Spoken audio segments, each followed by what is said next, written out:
This is a masterclass in winning a bid. When you got awarded that It's contract, because I beat 5 other, mostly international, national operators, and I received a call from the director of aviation, told me that, so interesting. There were 2 issues that I was concerned with when we went to oral presentation.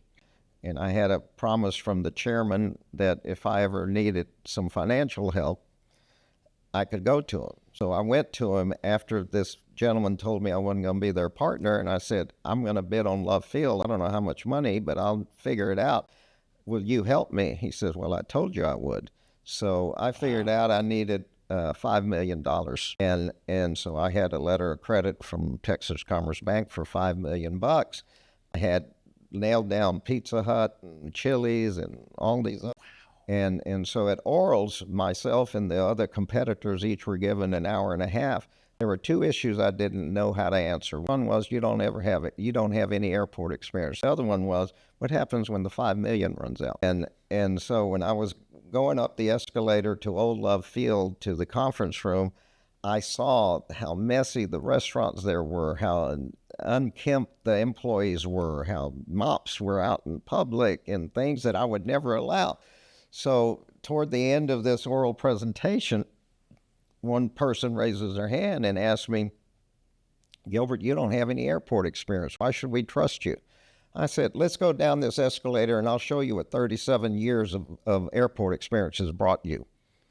And they all started laughing. And I said, how many of you have been to one of my restaurants? And they all raised their hand. I said, how many of you, remember the half empty?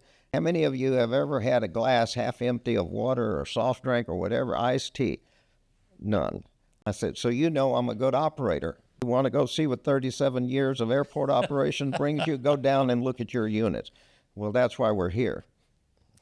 And I said, okay. So then somebody else brought up the finance issue. Well, Gilbert, what happens if there's a downturn and you don't have money?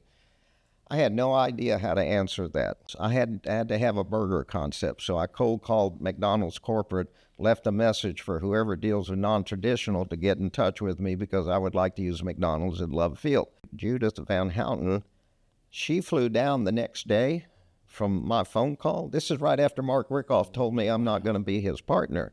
She flew down, toured all my restaurants, called me up, said, I want to talk to you. I said, good, let's talk. She said, no, I'm in Dallas. I want to see you.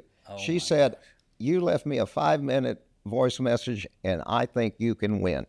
And so she threw McDonald's in with me. So that was my burger back then. And you had a powerful group. So she said, Gilbert, can I answer that question for you? I said, Julie, if you got an answer, you're welcome to give it to this group. She said that the directors at McDonald's had decided that they would guarantee my lease to the city of Dallas should I win. So if I ever am unable to pay the rent, they will pay it. Wow. And so that solved my 2 issues. And I did not know that she had that in her pocket. Yeah, in her pocket. Yeah.